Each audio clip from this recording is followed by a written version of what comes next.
बोल जयकारा बोल मेरे श्री गुरु महाराज की जय। श्री अमर ज्योति दर्शन ग्रंथ, बेंगलोर। मंगलकारी परोपकारी महाप्रभु जी एक बार विदेश में रहने वाले प्रेमियों को अपने मनोहारी दिव्य दर्शनों से कृतार्थ करके जब वापस भारत पधारे तो बेंगलोर में विवेकधाम आश्रम में कृपा फरमाई। श्री प्रभु जी के दर्शन पाने के लिए हरियाणा, पंजाब, दिल्ली, तमिलनाडु, आंध्र प्रदेश एवं महाराष्ट्र आदि स्थानों से संगतें पतंगों की तरह खींची चली आई। एक प्रेमी भगत जी का परिवार दिल्ली से आया। श्री प्रभु जी विदेशों में कृपा करके लौटे थे, अतः उसके बच्चों ने मिलकर भजन गाया, जिसकी पंक्तियां कुछ इस प्रकार थी। यहाँ वहाँ सारे जहान में प्रभु तेरा ही राज है, तेरी ही कृपा से भक्तों के संवरते काज है। अमेरिका और कनाडा में हो रही जय जयकार है, श्री चरणों में आकर झुक रहा सारा संसार है। महाप्रभु जी ने बड़े गौर से इन पंक्तियों को सुना और फरमाया कि क्या कह रहे हो, दोबारा बोलो। बच्चों ने वही पंक्तियां पुनः दोहरा दी। आप मौज में आ गए। भगत जी की बेटी को फरमाया, ये क्या बोल रही है, तुझे तो अमेरिका वाले पकड़ कर ले जाएंगे। इतना कह आप स्वाभाविक ही मुस्कुरा दिए। करकमलों से प्रसाद देकर शुभ आशीर्वाद प्रदान किया। उस समय वह लड़की 5वीं कक्षा में पढ़ती थी। कुछ वर्षों पश्चात उसने MSc की डिग्री प्राप्त कर ली और आगे PhD करने का विचार किया। उसने देश विदेश की कई यूनिवर्सिटियों में प्रवेश पाने हेतु फॉर्म भरे। श्री प्रभु जी की कृपा का अद्भुत चमत्कार हुआ। उसे अमेरिका से स्वीकृति पत्र आया, जिसमें उसे PhD में प्रवेश तो मिला ही, साथ में वहाँ रहने जाने और पढ़ाई का सब खर्च एवं प्रबंध भी वहाँ की सरकार की ओर से ही था। ये जानकर उस लड़की की आंखों में खुशी के आंसू आ गए। 18 वर्ष पूर्व आपके मुख से सहज स्वभाव निकले ये वचन, तुझे अमेरिका वाले पकड़ कर ले जाएंगे, इस तरह पूर्ण हुए और फलीभूत भी। माता पिता ने सहर्ष अपनी बेटी को अमेरिका पढ़ने के लिए भेजा। महापुरुषों के पावन मुख से निकला प्रत्येक वचन अटल होता है। वह सहज में ही जो फरमा दे वह पूर्ण होकर रहता है। कहते भी हैं, संत बोले सहज स्वभाव, संत का कहा व्यर्था न जाए। इस प्रकार आपने समय समय पर बेंगलोर आश्रम में कृपा कर गुरुमुख प्रेमियों, संस्कारी रूहों के अंतर्मन में सच्चे नाम की ज्योति जगाई, दुख व गमों भरी जिंदगी से मुक्ति दिलाई और भक्ति की अनूठी राह दिखलाई। ये है महापुरुषों का अपने सेवकों के प्रति अनंत उपकारों का स्वरूप। मैसूर सतपथ को दर्शाने, निज चरणों संग मिलाने, चल दिए परमारथ के राही, मैसूर का भाग्य जगाने।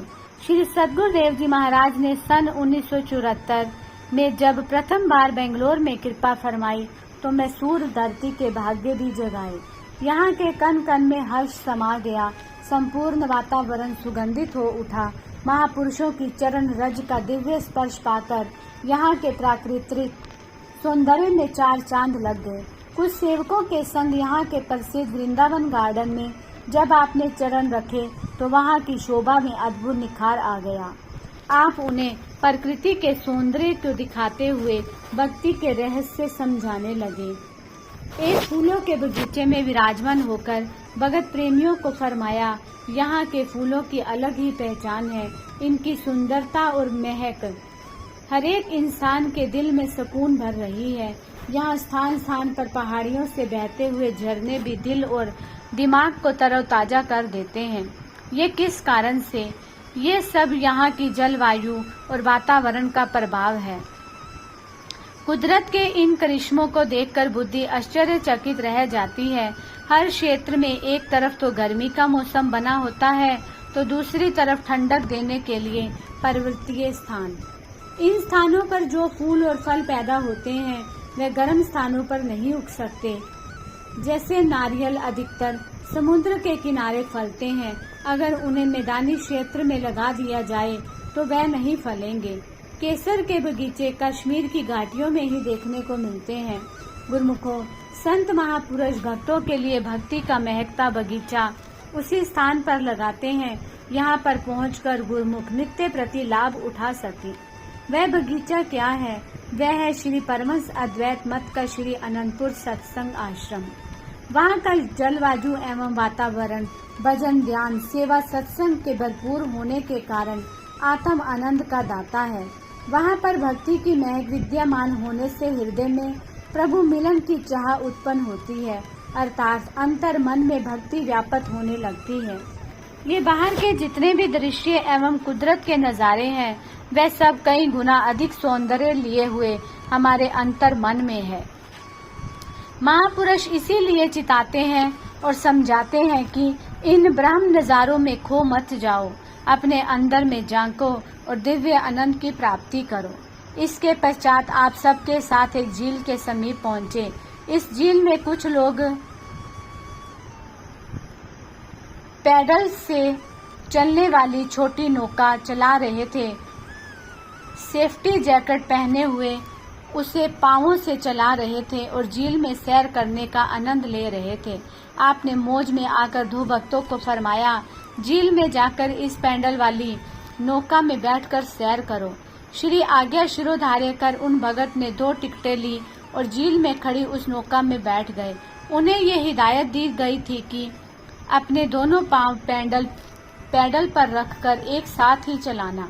एक का पांव धीमा और दूसरे का तेज हुआ तो सही नहीं चल पाओगे। उस झील में केवल 2 ही चक्कर काटने थे। पहला चक्कर तो सही काट लिया, परंतु दूसरे चक्कर पर तनिक असावधानी से वह नौका एक और झुकने लगी। दोनों ने झटपट नाम सुमिरन करते हुए एक दूसरे की बाजू को पकड़ा और बराबर पैडल चलाते हुए चक्कर काटकर किनारे पर पहुंच गए। आपने मुस्कुराते हुए पूछा, कहो कैसे लगा झील में नौका विहार? उन्होंने विनय की, प्रभु पूरी सावधानी रखते हुए ही लहरों का आनंद लिया जा सकता था। फिर हमारा ध्यान तो आपकी ओर ही केंद्रित था।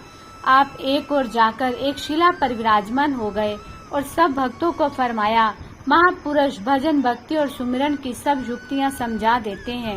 ये भी बतला देते हैं कि किस प्रकार भजन भक्ति में सावधानी रखकर संस्कारिक दृश्यों का आनंद लेते हुए आगे बढ़ना है। इस भजन और भक्ति को पाना ही मानव जीवन का वास्तविक लक्ष्य है। दोहा, चिंता तो सतनाम की और न चितवे दास, जो कछु चितवे नाम बिन सो काल की फांस।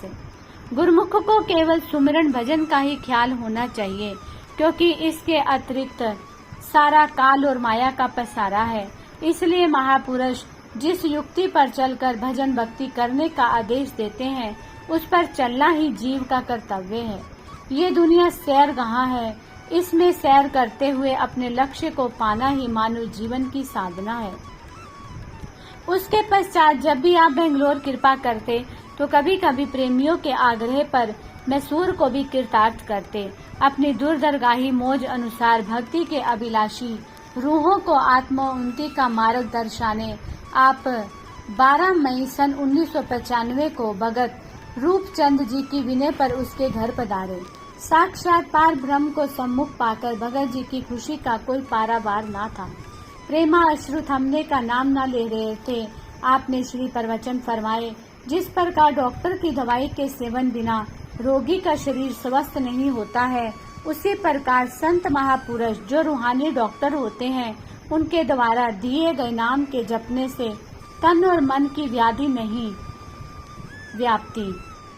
तन को निरोग रखने के साथ साथ आत्मा को जिस पर जन्मों के मलिन संस्कारों की परतें चढ़ी हुई है उसे भी सतगुरु वेद द्वारा प्रदान की गई वचनों की औषधि का सेवन करके निरोग रखना अति आवश्यक है।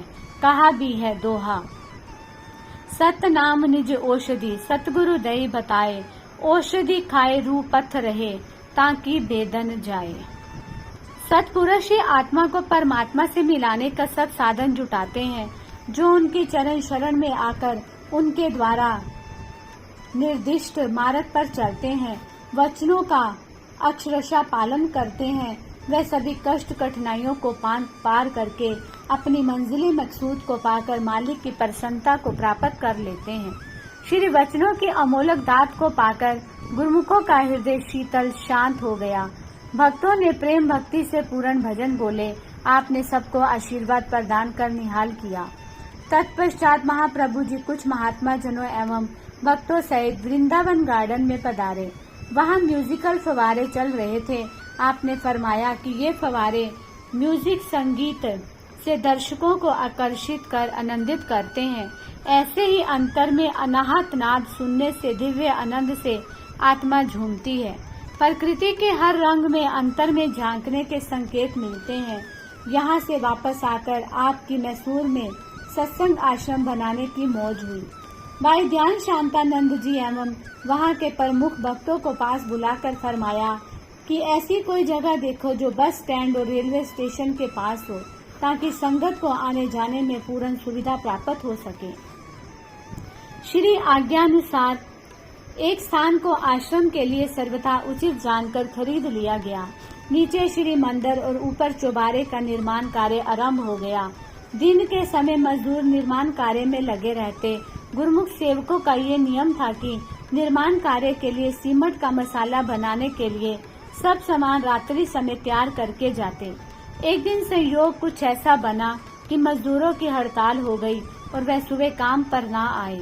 किंतु ये क्या, एक बहुत ही आश्चर्यचकित घटना घटी कि सेवक जन रात को जो मसाला बनाकर गए थे, अगले दिन कुछ एक भक्तों ने आकर श्री प्रभु जी के सुंदर ध्यान को हृदय मंदिर में बसाते हुए उस मसाले से दीवार का कार्य पूर्ण कर दिया। जो काम 100 से भी अधिक मजदूरों द्वारा दिन भर में पूर्ण होना था, वह कुछ एक भक्तों के प्रयास से कैसे संभव हो गया। ये सब श्री सद्गुरुदेव जी महाराज की कृपा के प्रताप से ही हो पाया।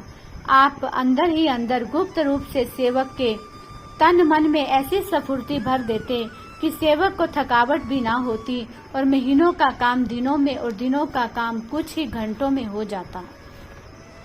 इस प्रकार सेवा कार्य चलता रहा। श्री मंदिर और चौबारा बनकर तैयार हो गया। जिस दिन वह जिस शुभ घड़ी की सबको इंतजार थी, वह शुभ मुहूर्त की खुशियों भरी शुभ वेला आ गई और श्री सद्गुरुदेव जी महाराज ने 17 जून सन 1996 को प्रातः अमृत वेला में नीच कर कमलों से श्री परमहंस और महान विभूतियों की पावन प्रतिमाओं को दिव्य सिंहासन पर विराजमान किया। हार पीताम्बर पहनाए, केसर तिलक लगाया, श्री आरती पूजा का कार्यक्रम हुआ। तत्पश्चात आपने अपनी मधुर वाणी में फरमाया, प्रत्येक जीव भक्ति की अभिलाषा लेकर ही इस संसार में आया है। भक्ति ही जीव को सब बंधनों से छुड़ाकर मालिक के संग मिला सकती है, उसे सुख स्वरूप बना सकती है। कहा भी है, राम भक्ति मन उर बस जाके, दुख लवलेस न सपने हो ताके, चतुर शिरोमणि तई जग माही, जे मन लागी सुजतन कराही। जिसके हृदय में मालिक की भक्ति निवास करती है, उसे स्वप्न में भी दुख नहीं भासता। इस संसार में वही चतुर और सियाना है जो भक्ति रूपी मणि को प्राप्त करने के लिए दिन रात प्रयत्नशील रहता है। जिसके पास नाम भक्ति का धन है, वही वास्तव में धनवान है। महापुरुष इस नाम और भक्ति का धन एकत्रित करने के लिए ही सब साधन जुटाते हैं। आज जो इस श्री मंदिर का शुभ मुहूर्त हो रहा है, ये भी इसलिए किया जा रहा है कि ताकि गुरुमुख जन यहाँ आकर रूहानी फैज उठा सके। आप भाग्यशाली हैं, आपके पूर्वले संस्कार है जो आपको महापुरुषों की चरण शरण मिल गई है, नाम की दीक्षा मिल गई है। महापुरुषों की यही मौज होती है कि गुरुमुख जन अधिक से अधिक इसकी कमाई करे और श्री आज्ञा हुक्म में चलकर अपना लोक परलोक सवार ले। इस प्रकार आपने एक ऐसे स्थान पर नाम भक्ति का डंका बजा दिया, यहाँ लोगों को इस विषय में कोई भी जानकारी नहीं थी। यहाँ तक कि कन्नड़ भाषा के अतिरिक्त वे अन्य किसी भाषा को जानते ही ना थे। अधिकारी संस्कारी रूहें यहाँ आकर आध्यात्मिक लाभ प्राप्त करने लगी। श्री सद्गुरुदाता दयाल जी भी समय समय पर यहाँ आकर कृपा फरमाने लगे। बोलो जयकारा बोल मेरे श्री गुरु महाराज की जय।